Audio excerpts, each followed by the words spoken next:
High guys, welcome back. ഈ ഒരു വീഡിയോയിൽ ഡിസ്കസ് ചെയ്യുന്നത് എൻ്റെ കഴിഞ്ഞ ദിവസങ്ങളിലെ ട്രേഡ്സിൻ്റെ ഒരു ഡീറ്റെയിൽഡ് അനാലിസിസ് ആണ്. പി ആൻഡ് എൽ, ദെൻ ഞാൻ ഫോളോ ചെയ്ത കാര്യങ്ങൾ, ഞാൻ ചെയ്ത മിസ്റ്റേക്കുകളൊക്കെ ഈ വീഡിയോയിൽ ഉൾപ്പെടുത്തിയിട്ടുണ്ട്. സോ നമുക്ക് വീഡിയോ സ്റ്റാർട്ട് ചെയ്യാം. ഫസ്റ്റ് ഓഫ് ഓൾ, ഞാനിവിടെ എക്സൽ ഷീറ്റിൽ ഞാൻ കഴിഞ്ഞ ദിവസങ്ങളിൽ, അതായത് ഞാൻ ഡേ 1 25-ാം തീയതിയാണ് ഞാൻ ഡേ 1 ആയിട്ട് കൺസിഡർ ചെയ്തത്. അതിനുള്ള കാരണം ഞാൻ ആ ഒരു വീഡിയോയിൽ എക്സ്പ്ലെയിൻ ചെയ്തിട്ടുണ്ടായിരുന്നു. അപ്പോൾ ആ ഒരു ഡേ 1 മുതൽ ഇതുവരെ എടുത്ത ട്രേഡുകളുടെ ഒരു അനാലിസിസ് ആൻഡ് ഈ ഒരു ട്രേഡ്സിൻ്റെ വെരിഫൈഡ് പി ആൻഡ് എൽ ഞാൻ കമൻറ്റിലല്ല ഡിസ്ക്രിപ്ഷനിൽ ഞാൻ കൊടുത്തിട്ടുണ്ട്. ചെക്ക് ചെയ്യാം. അത് ചെക്ക് ചെയ്യുന്ന സമയത്ത് മേ ബി കുറച്ചധികം പ്രോഫിറ്റ് ഉണ്ടാവും, കാരണം അത് ഓൾറെഡി ഹോൾഡ് ചെയ്യുന്ന കുറച്ച് ഇക്വിറ്റി സ്റ്റോക്കുകളുണ്ട്. അത് ഞാൻ പ്രോഫിറ്റ് ബുക്ക് ചെയ്തതാണ്. ഇപ്പോൾ തോന്നുന്നത് പ്രോഫിറ്റ് ബുക്ക് ചെയ്യേണ്ട എന്നുള്ളത്. ഓക്കെ, സോ നമ്മുടെ ട്രേഡുകൾ, ബാങ്ക് നിഫ്റ്റി ട്രേഡ് നമുക്ക് നോക്കാം. സോ ഞാൻ മെയിനായിട്ട് ബാങ്ക് നിഫ്റ്റിയാണ് ട്രേഡ് എടുത്തിരിക്കുന്നത്. സോ നിങ്ങൾക്കിവിടെ കാണാം എല്ലാ ട്രേഡുകളും, ഈ പറഞ്ഞിരിക്കുന്ന എല്ലാ ട്രേഡുകളും ഞാൻ റെക്കോർഡ് ചെയ്ത് ലൈവായിട്ട് ഞാൻ അപ്ലോഡ് ചെയ്തിട്ടുണ്ട് യൂട്യൂബിൽ. ഒരു ട്രേഡും എനിക്കൊന്നും മിസ് ചെയ്തിട്ടില്ല. ഓക്കെ, ആൻഡ് സ്റ്റാറ്റിസ്റ്റിക്സ് നോക്കുവാണെങ്കിൽ total P and L 93,000 and 688 പോയിൻ്റാണ് ടോട്ടൽ ക്യാപ്ചർ ചെയ്തിരിക്കുന്നത്. 78% മെയിൻറ്റെയിൻ ചെയ്യാൻ വേണ്ടി പറ്റിയിട്ടുണ്ട്. Then total maximum profit 20,000, maximum losses -7,000, total profit number of trades 14 ട്രേഡുകളാണ് ഈ ഒരു സമയത്ത് ഞാൻ എടുത്തിരുന്നത്. അതിൻ്റെ ഇടയിൽ എനിക്ക് തോന്നുന്നു ഓണത്തിൻ്റെ ഹോളിഡേ ഉണ്ടായിരുന്നു, 2 ദിവസം എടുത്തില്ല. പിന്നെ 4 ദിവസം ട്രേഡുകൾ എനിക്ക് എടുക്കാൻ വേണ്ടി പറ്റിയിട്ടുണ്ടായിരുന്നില്ല. അപ്പോൾ അതിനുള്ള കാരണവും ആ ഒരു ദിവസത്തിൽ മിസ്റ്റേക്ക് ഞാൻ പിന്നീട് പറയാം. ഓക്കെ, ആൻഡ് ഇവിടെ ഗ്രാഫ് പ്ലോട്ട് ചെയ്തിട്ടുണ്ട്, cumulative P and L. Right, ഇവിടെ നിങ്ങൾക്ക് കാണാൻ വേണ്ടി പറ്റും. ഒരു ഹെൽത്തി ആയിട്ട് തന്നെയുള്ള ഒരു മൂവ്മെൻറ്റ് തന്നെയാണ് വന്നിരിക്കുന്നത് ഒരു പി ആൻഡ് എൽ.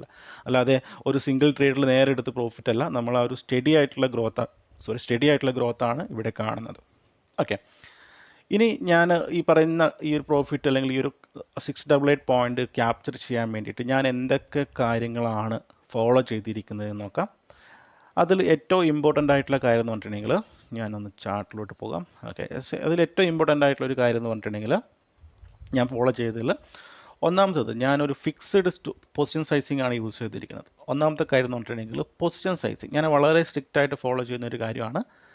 ഞാൻ എടുത്ത ക്വാണ്ടിറ്റി നിങ്ങൾക്ക് കാണാൻ വേണ്ടി പറ്റും. എല്ലാ ട്രേഡുകളിലും ഫിക്സഡ് ക്വാണ്ടിറ്റി. സോ ഒരു ഫിക്സഡ് പൊസിഷൻ സൈസിങ് ആണ് ഞാൻ അവിടെ യൂസ് ചെയ്തിരിക്കുന്നത്. അത് ഞാൻ കൂട്ടാനൊന്നും ഞാൻ നോക്കിയിട്ടുണ്ടായിരുന്നില്ല. കണ്ടിന്യൂസ്ലി അത് തന്നെയാണ് ഫോളോ ചെയ്തിരിക്കുന്നത് ഈ ഒരു അക്കൗണ്ടിൽ, ഈ ഒരു ഫയേഴ്സിൻ്റെ എൻ്റെ അക്കൗണ്ടിൽ. ഓക്കെ, ആൻഡ് അതിന് വളരെ ഇമ്പോർട്ടൻ്റ് ഉണ്ട് നമ്മൾ ഫിക്സ് ചെയ്യുന്ന സമയത്ത്. അതായത് റാൻഡംലി അല്ലെങ്കിൽ അനാവശ്യമായിട്ടുള്ള വലിയ ക്വാണ്ടിറ്റി ഒന്നും എടുത്തിട്ട് നമ്മുടെ ഇമോഷനൊന്നും വലിയ ക്വാണ്ടിറ്റി ഒക്കെ എടുത്ത് ചെയ്യുന്ന സമയത്ത് നമ്മുടെ ഇമോഷൻസിനെയൊക്കെ ബാധിക്കാനുള്ള സാധ്യതകളുണ്ട്. ഓക്കെ, അപ്പോൾ ഒരു ഫിക്സഡ് ക്വാണ്ടിറ്റിയാണ് ഞാനിവിടെ എടുത്തിരിക്കുന്നത്.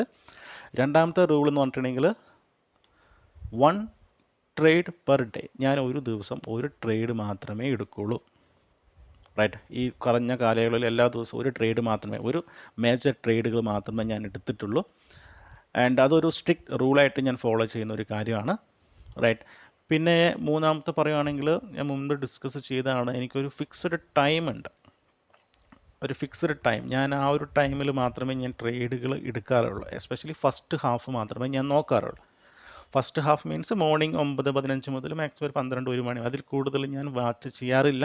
ആ ഒരു സമയത്ത് ട്രേഡിംഗ് ഓപ്പർച്യൂണിറ്റി കിട്ടുവാണെങ്കിൽ ഞാൻ എടുക്കും, കിട്ടിയില്ലെങ്കിൽ ഞാൻ അവോയ്ഡ് ചെയ്യും. ഇതാണ് എൻ്റെ സ്ട്രിക്റ്റായിട്ട് ഫോളോ ചെയ്യുന്ന ഒരു മൂന്നാമത്തെ റൂൾ.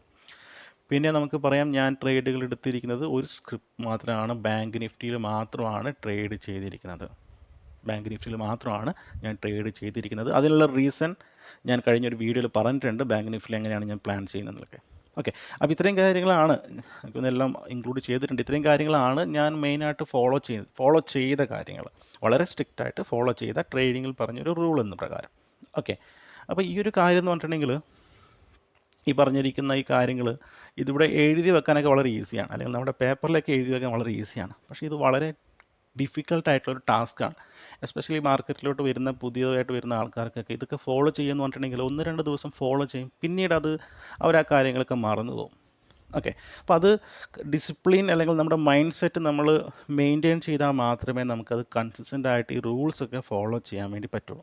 ഇപ്പോൾ ഫോർ എക്സാമ്പിൾ, നമ്മളൊരു സ്പോർട്സ്മാനെ പറ്റി പറയുകയാണെങ്കിൽ, ഒരു ക്രിക്കറ്ററോ അല്ലെങ്കിൽ ഒരു ഫുട്ബോളറോ നോക്കുകയാണെങ്കിൽ, അവർക്ക് അവരുടെ ഫിറ്റ്നസ് മെയിൻറ്റെയിൻ ചെയ്യണം. എങ്കിൽ മാത്രമേ അവർക്ക് നന്നായിട്ട് പെർഫോം ചെയ്യാനും, അല്ലെങ്കിൽ അവർ ഫീൽഡ് ഔട്ട് ആയി പോകും.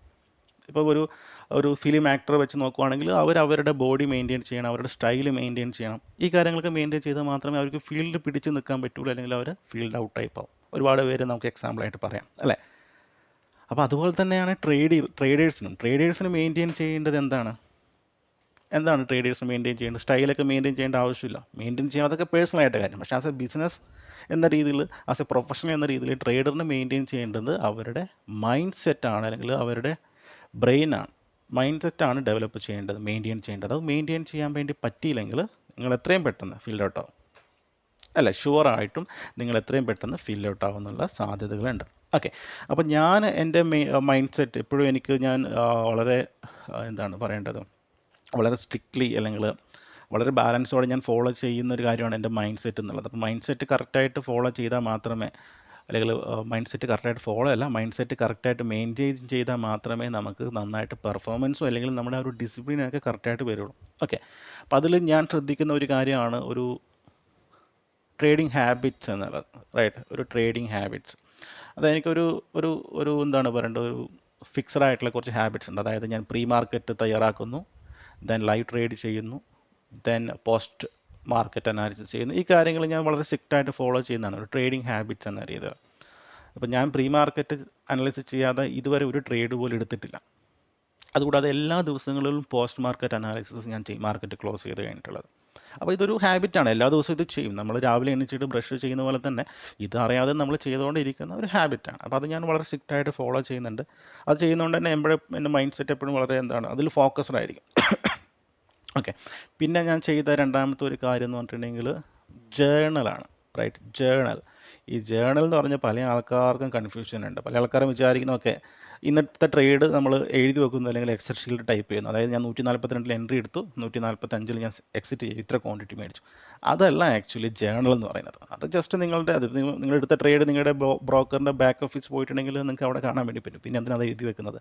അപ്പോൾ ജേണൽ എന്ന് പറഞ്ഞിട്ടുണ്ടെങ്കിൽ നിങ്ങളുടെ ലൈവ് മാർക്കറ്റിൽ ഉണ്ടാകുന്ന പ്ലാനുകൾ, നിങ്ങളുടെ ഇമോഷൻസുകൾ, നിങ്ങൾ എന്തൊക്കെയാണ് അവിടെ ചെയ്യുന്നത്, എന്തൊക്കെയാണ് നിങ്ങളുടെ ഡിസ്ട്രാക്ഷൻ ചെയ്യുന്നത്, എന്തൊക്കെയാണ് നിങ്ങളുടെ ആ ഒരു സമയത്തെ തോന്നലുകൾ, ഇതൊക്കെയാണ് നിങ്ങൾ എഴുതി വച്ചിരിക്കേണ്ടത്. അപ്പം ഞാൻ എപ്പോഴും അത് ഒരു ഡയറിയിൽ, ഞാൻ മുൻപും പല വീഡിയോസിൽ പറഞ്ഞതാണ്, ഞാനൊരു ഡയറിയിൽ എൻ്റെ പ്ലാനുകൾ, പ്രീ മാർക്കറ്റിൽ എന്താണ് പ്ലാൻ ചെയ്തത് അത് എഴുതി വെക്കും, ലൈവ് മാർക്കറ്റിൽ എന്തൊക്കെയാണ് ഇമോഷൻസ് ഉണ്ട് അത് എഴുതി വെക്കും, എത്ര സമയം ഞാൻ അനലൈസ് ചെയ്തു, എത്ര സമയം, അതൊക്കെ ഞാൻ നോട്ട് ചെയ്ത് വെച്ചിരിക്കും. അപ്പോൾ ആദ്യം നിങ്ങൾക്കൊരു ആദ്യം നിങ്ങൾ എഴുതുന്ന സമയത്ത് നിങ്ങൾക്ക് തോന്നുന്നു ഇതെന്തിനാണ് ഇതൊക്കെ എഴുതുന്നത്. ആദ്യത്തെ ഒരു 5 ദിവസം കഴിയുന്ന സമയത്ത് നിങ്ങൾക്ക് ഇത് എഴുതേണ്ട ആവശ്യമുണ്ടോ? പക്ഷേ നിങ്ങളൊരു 5-10 ദിവസം എഴുതി കഴിഞ്ഞിട്ട് പിന്നീട് ആദ്യം എഴുതിയിരിക്കുന്ന ആ ഒരു ജേണൽ ഒന്ന് നോക്കുന്ന സമയത്ത് നിങ്ങൾക്ക് മനസ്സിലാവും എന്താണ് ഇതിൻ്റെ ഇമ്പോർട്ടൻസ് എന്നുള്ളത്. അത് ജേണലിങ് ചെയ്യുന്ന ആൾക്കാർക്ക് മാത്രമേ അതിൻ്റെ ആ ഒരു ഇത് മനസ്സിലാവുള്ളൂ. അല്ലാത്ത ആൾക്കാർ ജസ്റ്റ് ട്രേഡ് എടുത്ത് പോകുന്നേ ഉള്ളൂ, അല്ലേ? അപ്പോൾ കറക്റ്റായിട്ട് ഞാൻ ജേണലിങ് മെയിൻറ്റെയിൻ ചെയ്യുന്നുണ്ട്. ഒരു ഡയറിയിൽ ഞാൻ എഴുതി വെക്കുക തന്നെയാണ് ഞാൻ ചെയ്യുന്നത്. ഓക്കെ, പിന്നെ ഞാൻ മൈൻഡ് ഡിസ്ട്രാക്ഷൻ ആകാതിരിക്കാൻ വേണ്ടി ചെയ്യുന്ന ഒരു കാര്യം എന്ന് പറഞ്ഞിട്ടുണ്ടെങ്കിൽ I don't spend so much time. അതായത് ഞാൻ ഒരുപാട് ടൈം സ്പെൻഡ് ചെയ്യില്ല. അതായത് ചാർട്ട് റീഡ് ചെയ്യാനോ അല്ലെങ്കിൽ ലൈവ് മാർക്കറ്റിൽ ഞാൻ അധികം ടൈം സ്പെൻഡ് ചെയ്യില്ല. അതിൽ ഞാനൊരു ഫിക്സഡ് ടൈം ഞാൻ സെറ്റ് ചെയ്ത് വെച്ചിട്ടുണ്ട്. അല്ല, ഇപ്പം ഞാൻ പണ്ടൊക്കെ ബിഗിനിങ് സ്റ്റേജിലൊക്കെ രാത്രി ഉറക്കമില്ലാതെയൊക്കെ ഞാൻ ചെയ്യാറുണ്ട്, ഉറക്കമില്ലാതെയൊക്കെ ഫുൾ ടൈം വാച്ച് ചെയ്യാറുണ്ട്. ബട്ട് നമുക്ക് പിന്നീട് അത് മനസ്സിലാവും നമുക്ക് അത്രയൊന്നും ആവശ്യമില്ല, അത് ഒരുപാട് ഡിസ്ട്രാക്ഷൻസ് ആണ് നമുക്ക് തരുന്നത് എന്നുള്ളത്. അപ്പോൾ ഞാനിപ്പോൾ അധികം സ്പെൻഡ് ചെയ്യാറില്ല. എൻ്റെ ട്രേഡ് ക്ലോസ് ചെയ്ത് കഴിഞ്ഞിട്ടുണ്ടെങ്കിൽ മാക്സിമം എൻ്റെ ട്രേഡ് ഒരു 10-12 തീരും. അത് കഴിഞ്ഞ് ഒരുപാട് ടൈം സ്പെൻഡ് ഉണ്ട്. അപ്പോൾ ഞാൻ സിസ്റ്റം ക്ലോസ് ചെയ്ത് പോകും. പിന്നെ പ്രീ മാർക്കറ്റ് ക്ലോസ് ചെയ്ത് കഴിഞ്ഞിട്ട് കുറച്ച് സമയം സ്പെൻഡ് ചെയ്യും. ബാക്കിയുള്ള ഒരുപാട് ടൈമിൽ ഞാൻ എന്തെങ്കിലുമൊക്കെ ഒരു ഹോബീസോ അല്ലെങ്കിൽ ഒരു ഹെൽത്തി ആയിട്ടുള്ള എന്തെങ്കിലും ഹാബിറ്റ്സ് ഞാൻ ക്രിയേറ്റ് ചെയ്തിരിക്കും. ഫാമിലിയോട് ടൈം സ്പെൻഡ് ചെയ്യും. ഇപ്പോൾ സ്റ്റുഡൻസൊക്കെ ഉണ്ട്, അപ്പം കോഴ്സസ് ഞാൻ ചെയ്യാറുണ്ട്. അപ്പം എന്താണ്, അതൊരു എക്സ്ട്രാ ഇൻകം കൂടിയാണ്. അപ്പോൾ അതിന് വേണ്ടി ഞാൻ ടൈം സ്പെൻഡ് ചെയ്യും. ഇങ്ങനെയുള്ള കാര്യങ്ങളോട്ട് ഞാൻ മാറ്റും. അപ്പം മാർക്കറ്റിൽ ഞാൻ ആ ഒരു മിനിമം എനിക്ക് ആവശ്യമായിട്ടുള്ള ഒരു ടൈമിൽ കൂടുതൽ ഞാൻ സ്പെൻഡ് ചെയ്യാറില്ല. ഇതാണ് ഞാൻ എൻ്റെ മൈൻഡ് സെറ്റ് ക്ലിയർ ആക്കാൻ വേണ്ടി ചെയ്യുന്ന കാര്യങ്ങൾ. പിന്നെ അതുപോലെ നമ്മുടെ മൈൻഡ് സെറ്റ് ഇപ്പം നമുക്ക് പ്രീ മാർക്കറ്റിൽ ഇപ്പം ഞാൻ രാവിലെ എണീച്ച് കഴിഞ്ഞിട്ട് ചെയ്യുന്ന കുറച്ച് കാര്യങ്ങളുണ്ട്. അല്ലെങ്കിൽ എക്സസൈസ് ചെയ്യും. അതായത് എനിക്കൊരു കാം അറ്റ്മോസ്ഫിയറാണ് വേണ്ടത്. എനിക്ക് യാതൊരു രീതിയിലുള്ള ഡിസ്ട്രാക്ഷൻസ് എനിക്ക് പാടില്ല, യാതൊരു രീതിയിലും. അപ്പം ഞാൻ വീട്ടിലൊക്കെ ഇരുന്ന് ട്രേഡ് ചെയ്യുന്ന സമയത്ത് രാവിലെ തന്നെ ഈ മലയാളം ന്യൂസ് ചാനൽ 24 റിപ്പോർട്ടറൊക്കെ അവിടെ രാവിലെ തന്നെ അങ്ങ് ഭയങ്കര ഒച്ചപ്പാടാണ്. അല്ല, നിങ്ങൾ രാവിലെ ന്യൂസ് കേട്ടാൽ അങ്ങനെയുള്ള ചെറിയ കാര്യങ്ങൾ പോലും എനിക്ക് ഭയങ്കരമായിട്ട് അഫക്റ്റ് ചെയ്യും. അത് പിന്നീട് ഞാനത് മനസ്സിലാക്കി എടുത്തതാണ്. അത് ചെറിയ കാര്യങ്ങൾ പോലും മൈൻഡ് സെറ്റ് ഭയങ്കരമായിട്ട് അത് കളയും. പിന്നെ അത് ട്രേഡിലോട്ടും അത് അഫക്റ്റ് ചെയ്യും. ട്രേഡിൽ ചിലപ്പോൾ ഒരു ട്രേഡ് എടുത്ത് കറക്റ്റായിട്ട് ലോസ് ബുക്ക് ചെയ്യാനുള്ള ടെൻഡൻസി വരത്തില്ല. ഓവർ ട്രേഡിങ് കാര്യങ്ങളൊക്കെ ഇതുപോലുള്ള മൈൻഡ് സെറ്റ് പ്രോബ്ലം ആവുന്ന സമയത്ത് ഉണ്ടാകുന്ന കാര്യങ്ങളാണ്. അപ്പോൾ അതുകൊണ്ട് തന്നെ എനിക്ക് രാവിലെ എണീച്ച് കഴിഞ്ഞ് ട്രേഡ് ചെയ്ത് കഴിയുന്നത് എന്നെ യാതൊരു രീതിയിലുള്ള ഡിസ്ട്രാക്ഷൻസും പാടില്ല എന്ന് ഞാൻ സ്ട്രിക്ട്ലി റൂൾ ചെയ്യുന്നതാണ്. ഈവൻ വിത്ത് എൻ്റെ ബ്രേക്ക്ഫാസ്റ്റ് അടക്കം ഞാൻ വളരെ രാവിലത്തെ ബ്രേക്ക്ഫാസ്റ്റ് ട്രേഡിങ്ങിന് മുമ്പ് അത് വളരെ നോട്ട് ചെയ്ത് അല്ലെങ്കിൽ വളരെ കെയർഫുള്ളായിട്ട് കഴിക്കുന്ന ഒരു കാര്യമാണ്. അതൊക്കെ അഫക്റ്റ് ചെയ്യുന്ന വിശ്വസിക്കുന്ന ഒരാളാണ്. ഇപ്പോൾ നിങ്ങൾ ഇതൊക്കെ കുറച്ച് ഓവറല്ലേ എന്ന് ചോദിക്കും. ബട്ട് ഇങ്ങനെയാണ് ഞാൻ ചെയ്യുന്നത്. ഓക്കെ, ദെൻ ഈ കാര്യങ്ങളൊക്കെയാണ് ഞാൻ ഫോക്കസ് ചെയ്യുന്നത്. എനിക്ക് തോന്നുന്നു എല്ലാ കാര്യങ്ങളും ഉൾപ്പെടുത്തിയിട്ടുണ്ടോ എന്നറിയില്ല. സോ പിന്നെ ഞാൻ ഒരുപാട് പഴയ വീഡിയോസൊക്കെ നിങ്ങൾ ചെക്ക് ചെയ്താൽ മനസ്സിലാവും. അതിലൊക്കെ ഞാൻ ഒരുപാട് കാര്യങ്ങൾ ഞാൻ എക്സ്പ്ലെയിൻ ചെയ്തിട്ടുണ്ട്. പിന്നെ ഇനി ഞാൻ ചെയ്ത മിസ്റ്റേക്കുകൾ എന്ന് പറഞ്ഞിട്ടുണ്ടെങ്കിൽ, ഒന്നാമത്തെ മിസ്റ്റേക്ക് ഞാൻ മെയിനായിട്ട് നോട്ട് ചെയ്തിട്ടുള്ളൂ. ഒരു മിസ്റ്റേക്ക് എന്ന് പറഞ്ഞിട്ടുണ്ടെങ്കിൽ, പ്രീ മാർക്കറ്റിൽ ഓവർ അനാലിസിസ് ചെയ്യുന്ന സമയത്ത് നെക്സ്റ്റ് അല്ലെങ്കിൽ ആ ഒരു ദിവസം ട്രേഡ് എടുക്കുന്ന സമയത്ത് ഒരു ക്ലാരിറ്റി കുറവുണ്ട്, അല്ലെങ്കിൽ ഒരു ഇമോഷൻ എന്നെ ബാധിക്കാറുണ്ട്. ഞാൻ ഈ പറഞ്ഞിരിക്കുന്ന എൻ്റെ ആ ഒരു എക്സൽ ഷീറ്റിൽ ഞാൻ 4 ദിവസം ട്രേഡുകൾ എടുത്തിട്ടുണ്ടായിരുന്നില്ല. റൈറ്റ്, സെപ്റ്റംബർ 8, 17, 18, 24 ആ ഒരു 4 ദിവസത്തിൽ എനിക്ക് തോന്നുന്നു ഞാനത് അനലൈസ് ചെയ്ത സമയത്ത് ഓപ്പർച്യൂണിറ്റി ഉണ്ടായിരുന്നു. നല്ല ഓപ്പർച്യൂണിറ്റികൾ ഉണ്ടായിരുന്നു. 1-2 ദിവസം നല്ല ഓപ്പർച്യൂണിറ്റി ഉണ്ടായിരുന്നു. പക്ഷേ സ്റ്റിൽ ഒരു ട്രേഡ് എടുക്കാനുള്ള ഒരു കോൺഫിഡൻസോ സംതിങ് എനിക്കവിടെ ഡിലേ ആയിരുന്നു, ഒരു ഡിസിഷൻ മേക്കിംഗ്. കാരണം അത് ഞാൻ വിശ്വസിക്കുന്നത് അതൊരു ഓവർ അനാലിസിസ്. ഞാൻ 6 ദിവസങ്ങൾ ഓവർ അനാലിസിസ് ചെയ്തിട്ടുണ്ടായിരുന്നു. ഈ ന്യൂസ് ഒക്കെ കേട്ട് കഴിഞ്ഞിട്ട് ഞാൻ ഒരുപാട് സ്പെൻഡ് ചെയ്യുന്ന സമയത്ത് അത് എനിക്ക് ഭയങ്കര ബുദ്ധിമുട്ടായിട്ട് തോന്നുന്നു. ആ ഒരു മിസ്റ്റേക്കാണ് ഞാൻ ചെയ്തിരിക്കുന്നത് മെയിനായിട്ട്, ഓവർ അനാലിസിസ് ചെയ്യുന്ന ഒരു മിസ്റ്റേക്ക്. അപ്പോൾ അത് ഞാൻ ഇമ്പ്രൂവ് ചെയ്യും. ഞാൻ ഓവർ അനാലിസിസ് പകരം ഞാൻ വളരെ സിമ്പിളായിട്ട് തന്നെ മാർക്കറ്റിനെ സമീപിക്കാൻ വേണ്ടി ശ്രമിക്കും. ഇപ്പോൾ ബാക്കിയുള്ള ദിവസങ്ങളിൽ, പ്രോഫിറ്റ് കിട്ടിയ ദിവസങ്ങളിലൊക്കെ ഞാൻ അങ്ങനെ വലിയ രീതിയിലൊന്നും അനലൈസ് ചെയ്തിട്ടില്ല. വളരെ സിമ്പിളായിട്ട് വന്നു, മാർക്കറ്റ് വാച്ച് ചെയ്തു, ട്രേഡ് എടുത്തു.